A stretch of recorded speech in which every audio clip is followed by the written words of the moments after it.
Yo, check. Isang magandang tanghali sa inyong lahat. At ngayong araw na to, wala naman tayong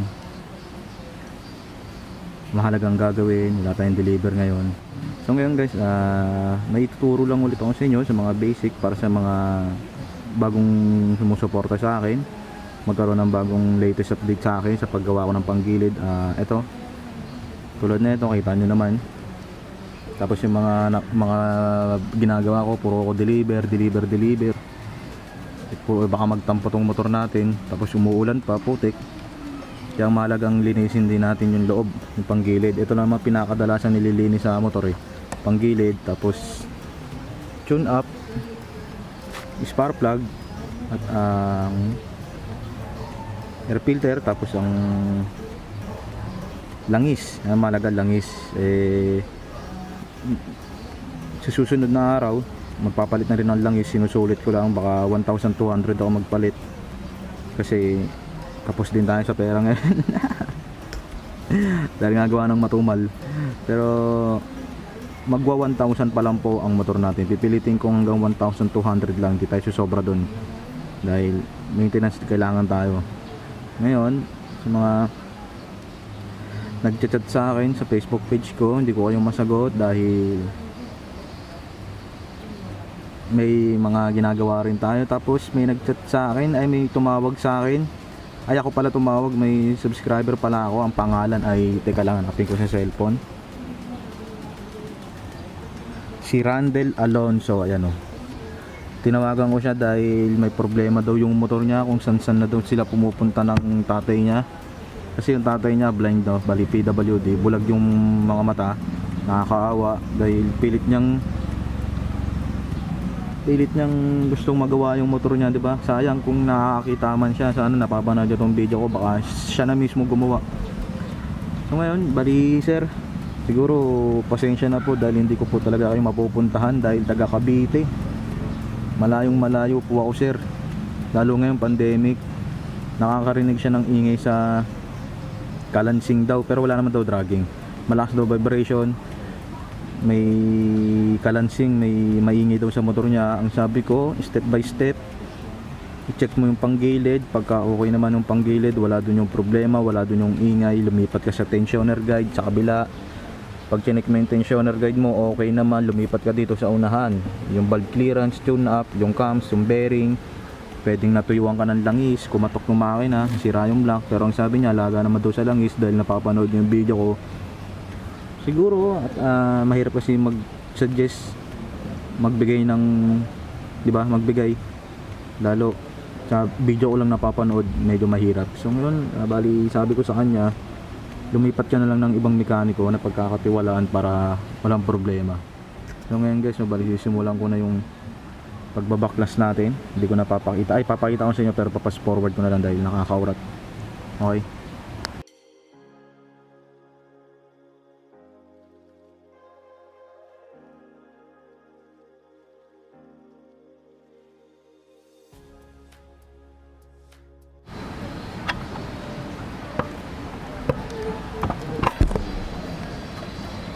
So ayun guys, ito yung resulta ng megit 3 buwan ko na rin din nalinis.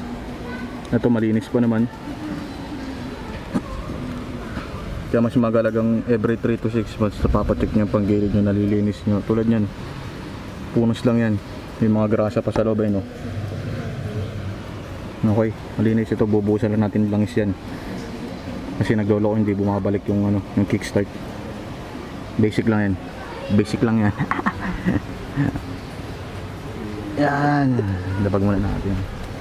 Tapos ito, malinis pa naman. Ang pinaka-dahilan ko talaga kaya ako naglinis na ito, yung belt.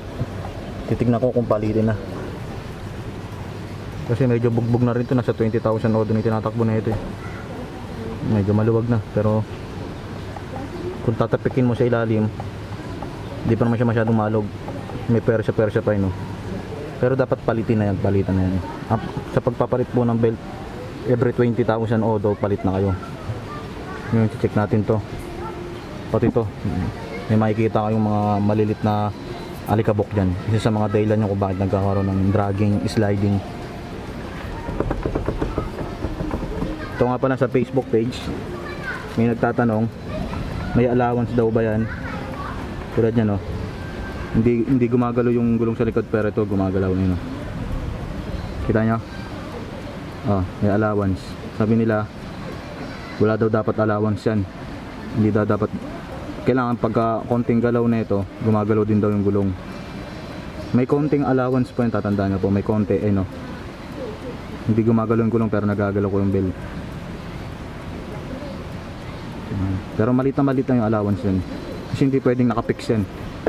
Ayun, tulad yan.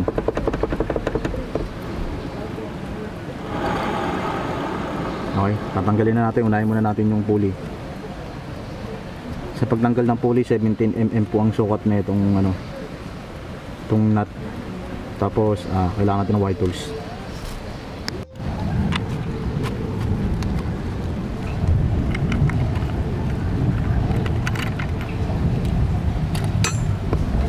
Kung ano po yung mapapanood nyo sa akin, ganito po, ibig sabihin ganun yung tamang paglagay at yung pagkasunod-sunod ng mga pyesa, no? Tulad nito, tinanggal ko tong nut, tapos itunahin natin tong washer sa pagtatanggal. Mahirap, one hand technique lang tayo. Yan, basta tanggalin ko na yung washer. Ayun, ito yung washer nasa ibabaw. Tapos itong lock, bali tatlo sila, pa ganyan, 1, 2, 3. Tapos tanggalin mo na to, hila, drive face. Hindi natin lilinisin to dahil wala tayong gasolina. Kakamayin na lang natin to kung mga basahan-basahan. Tanggalin natin tong bed, tanggalin muna natin yan. Tapos may washer yan, ito yung washer. Tapos hilayin mo na to. Papakita ko sa inyo, sa pagtanggal na ito kailangan yung kamay mo nasa dulo na rin para kasama na yung backplate. Ganito. Ano nang pasiya mo? Kailan pa ako? Kahit yung walang tibay ko eh.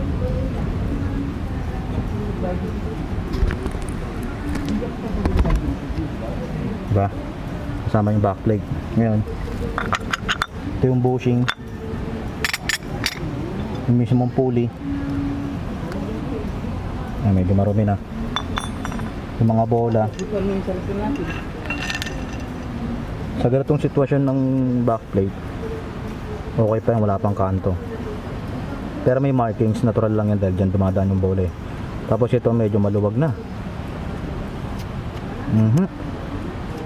Wait lang, ayusin ko yung camera. Yung guys, so bali ulitin ko ulit, wala tayong lagayan kaya mabilis ang gawa lang to. Hindi ko masyadong mapiprepare dahil nag-check lang naman talaga ako. Kaysa mag-check ako na mag-isa, may video ko na rin para malaman nyo, may konting kalaman kayo.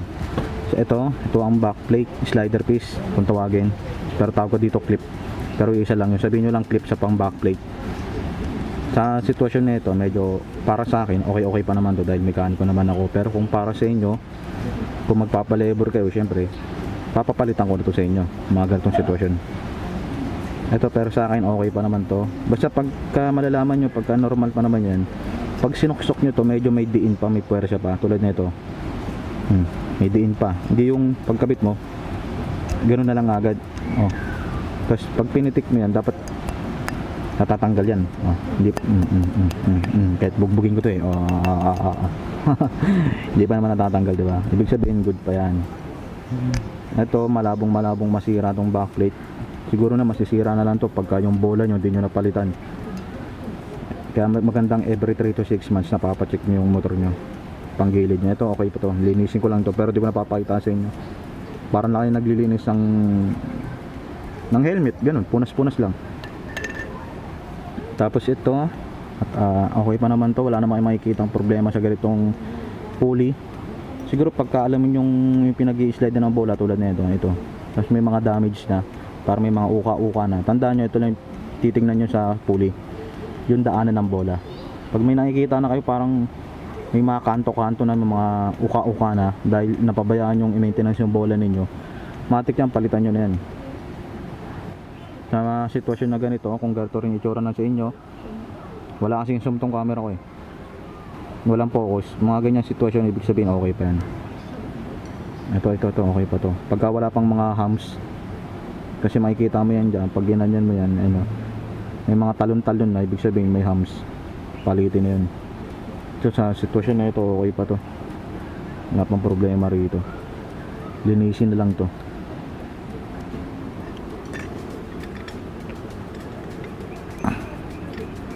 Ganon din sa drive face. Ang chinecheck dito sa drive face, hindi itong harap, kundi itong likod. Katulad ng sinabi ko sa pulley, pag may mga uka-uka na, ayun, palitin na. Tapos itong mga uka na to, itong mga lock, ayun yung mga ngipin. Sa pag-check niyan, dito ito, lilipat ko sa mismong camera ng cellphone na para ma-focus. Ito, sa kadalasang nasisira dito, ibig sabihin mali yung kabit ng drive page tsaka pulley. Kaya nagkakaroon ng problema sa ganito sa di ba may nakikita ko yun sa group natin. Mga napapabayaan, mga hindi nahihigitan, mga lumuluwag. Ngayon, sa pag-check na ito, dalawa lang yan. Itong likod, itong harap, ito pala nakaganyan yan eh. Ay, hindi nakagana to. Itong likod, katulad ng sinabi ko kanina sa pulley, pag may mga bukol-bukol na, tapos itong mga ngipin. Kasi sa katagalan, numinipis yan. Numinipis, parang gunting din yan. Nawawala na yung talas, yung sikip, lumuluwag. Yung sa pag-check nyan, malalaman mo, pasok mo to. Yan. Titingnan mo yung ngipin sa ngipin, kailangan naka-connection. Nakatamang, naka-align siya. Yan sa pag-check nyan, alugin mo to. Kaliwat kanan yan, oh, tulad nyan. Fix na fix pa naman. Diba? Fix na fix pa, wala pang allowance. Ayun, oh. Ganyan dapat pag-check nyan. Walang hirap pagbahay, isang kamay lang. Ayan, sa pag-check nyan, lagi nyo tatandaan tong ngipin. Ayan, oh, hindi pa naman siya maluwag, oh. Kung nagigits nyo ako, hindi pa maluwag, no. Natural lang yan, gumagaya, natural lang yan. Pero yung pagkaliwa kanan, pag ganon, pakaliwa kanan yan, pag ganyan. Yung pag ganyan, normal lang yan. Pero yung pakaliwa kanan, dapat i-check nyo yan.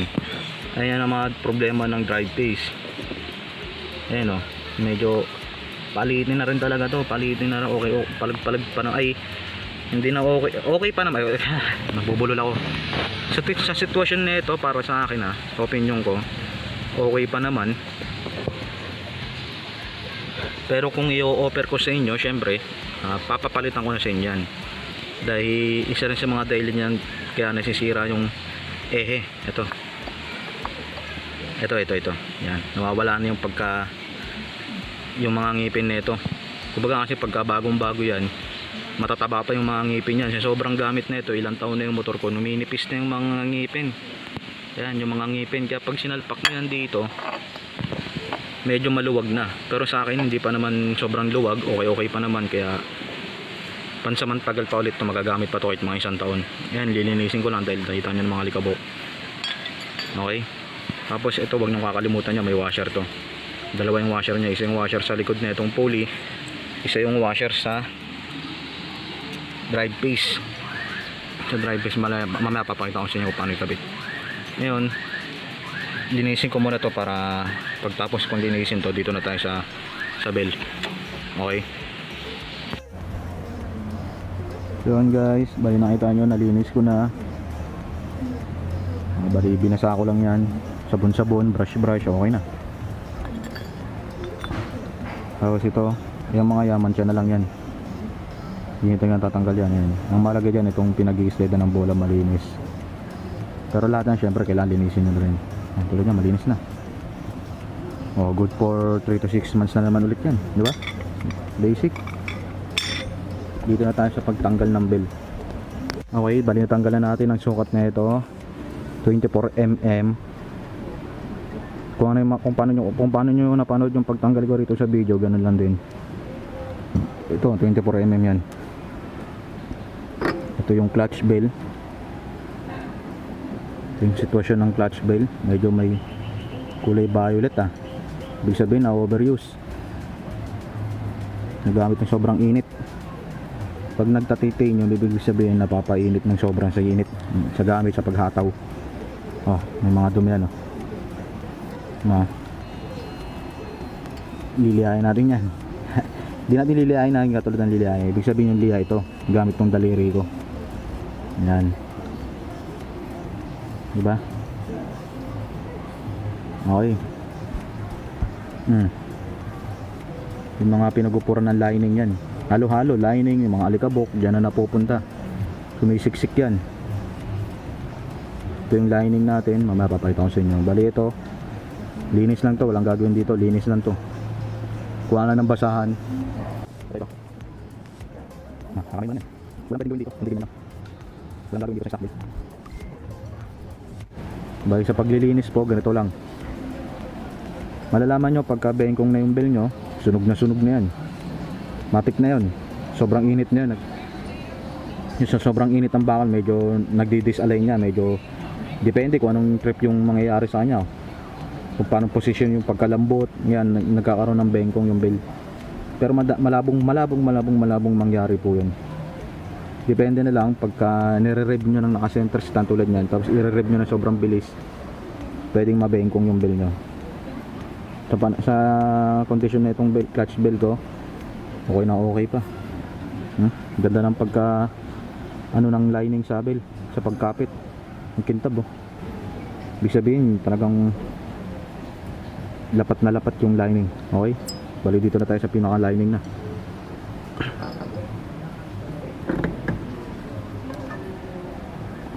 Ito yung situation, may mga grasa pa sa loob. Hindi nyo na makikita yan, pero ako nakikita ko yan. Kaya ako po sinasabi para alam nyo na rin. Kasi wala pong zoom tong camera ko, walang focus. Okay pa, malinis pa, grabe. Oh, malinis pa sobra. Ito, lilihain ko na lang to ng konting lang para lumabas yung kulay niya, yung pinakakulay niyang lining. Medyo itim-itim no, madulas na yan. Ayun o, pag makintab, ibig sabihin madulas. Ayun o, nagmi-mirror, diba? Ayun o, nagsasalamin. Ayun o. Kaya lilihain lang natin ang kulay panliya, Scotch Brite, katulad sa panghugas ng pinggan. Yung sa unahan foam, yung sa likod yung pangkaldero, ganun lang po gagawin. Tapos kailangan bilang 1, 2, 3, 4, 5 sa kabila. 1, 2, 3, 4, 5. Kailangan pantay na pantay, okay? Bali, mapakita ko sa inyo lining. Ito yung sinasabi ko, may maganyan, may magaspang. Tapos bibilangin nyo, kailangan medyo basa para matanggal yung dumi. 1,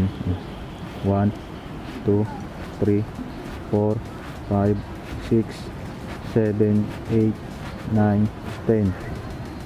Diba? Medyo lumalabas yung kulay hanggang sa ma-perfect nyo. 1, 2, 3, 4, 5, 6, 7, 8, 9, 10. Diba? Medyo pumuputi. Kumpara dito, tingnan nyo ayan. 1, 2, 3, 4.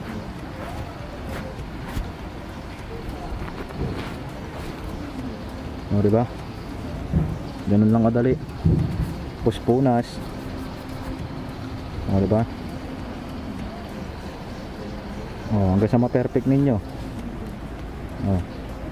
Malabas yung pinakakulay ng lining. Hanggat di pa kayo satisfy, ulit-ulit.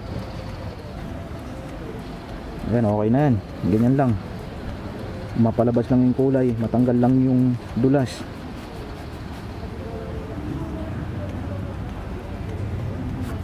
Ayan di ba? Nawala na yung mirror niya. Yung, di ba, parang kanina sobrang kintab, sobrang liwanag.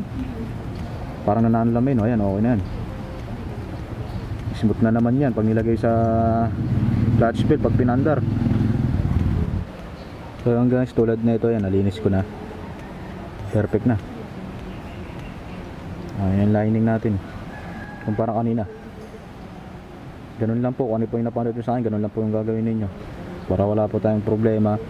Pagka naglilito po kayo, message lang po kayo sa akin. Nasa description naman po lahat ng mga account ko. Okay? Okay. Last check, yung belt. Yung belt. Ito yung belt natin.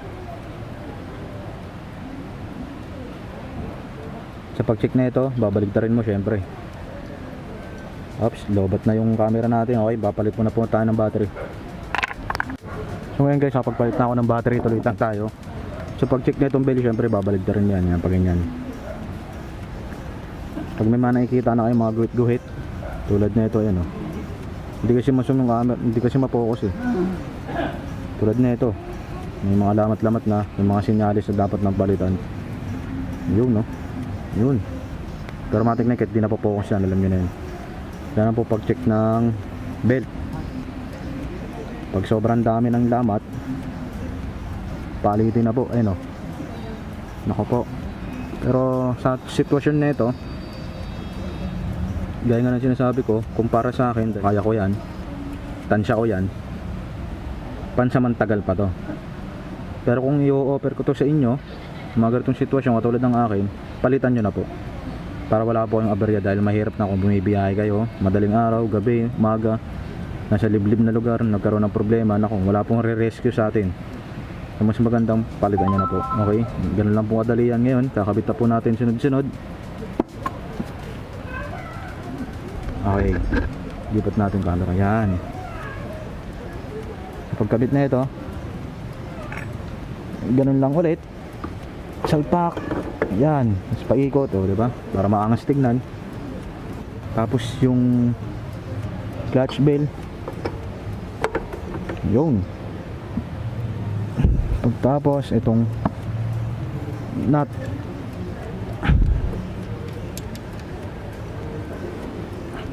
Okay, ganyan, built-in, ganyan lang. Sunod, itong mga pulley na tayo. Okay, lipat natin camera. Siyempre, bago nyo ipasok yung mga pulley, linisan nyo muna yan. Para isahan na lang, para sulit, diba? Total, nandito na rin kayo eh. Sulitin nyo na yung gawa. Yan, katulad na ito, yung crankshell. Yung case sa loob, malinis pa naman. Ito. Sa mga nagtatanong po, pagka may mga langis-langis dito, ang pinapalitan po dyan, itong oil seal. Itong oil seal yan, oh. Ito, itong itim na yan. Yan po ang pinapalitan dyan pagka naglalangis yung Bendix cover nyo. Ito, Bendix kasi sa loob nyan, eh. Bendix. Yan, pag naglalangis, ito lang po papalitan itong oil seal. Ang presyo niya nasa 70 lang ata, 70 pesos.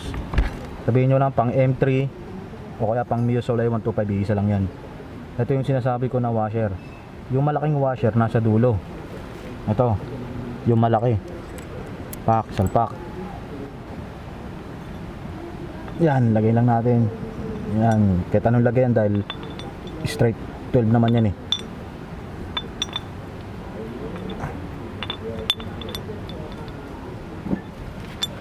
Tapos itong backplate na tinatawag. Yan. Yan. Ngayon, pag napasok nyo na, susunod mo na itong bushing. Yan. Ito medyo okay pa to. Tapos ipapasok mo na yan pa ganyan. Yun. Diba? Dali lang. Yun. Tulad ng sinabi ko kanina, yung washer na malaki nasa dulo, tapos yung washer na maliit dito yan. Yan, sa ganyan yan, dito. Yan, o.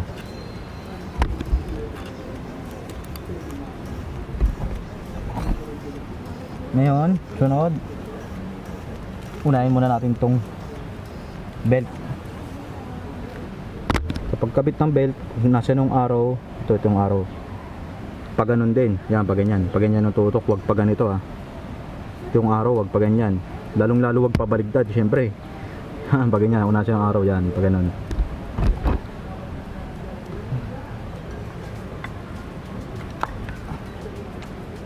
Yung. Tapos, ito ng drive phase. Yan, kailangan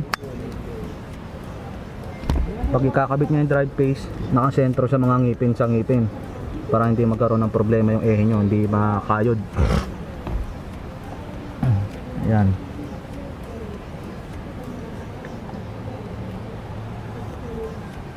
Pag nalagay nyo na yan, susunod nyo na to. Yan, nakaganyan. May mga ngipin din yan eh, no? May mga ngipin din yan, kailangan nakasentro din yan. Yan, nakaganyan. Tapos itong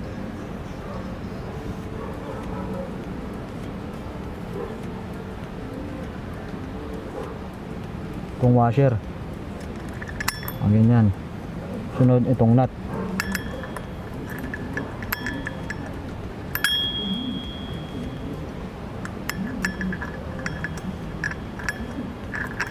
Yan, pagka nalagay nyo na yan, syempre ihigpitan nyo na lang yan. Pag nahigpitan nyo na yan, i-start nyo yung engine para sumikip to, itong belt.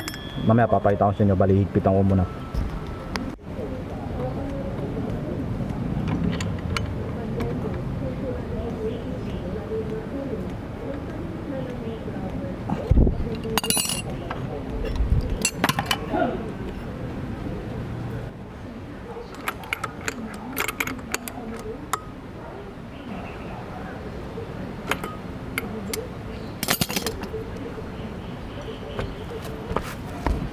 Nagpitan na natin yan, i-start na natin yan. Nakita nyo maluwag, diba? Huwag nyo ikakabit. Kailangan pag nakabit nyo na lahat, i-start nyo muna para makita nyo yung problema. Kung may mali, diba? Tapos ihigpit na yan, tingnan nyo.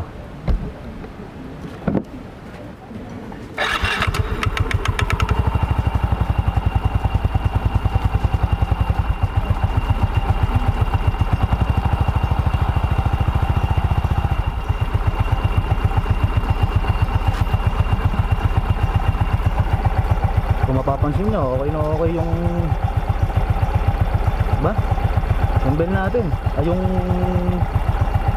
mababa kasi minor, kaka-start ko lang kaya medyo naghihingalo pa. Naghihingalo yung motor natin kasi bagong bukas.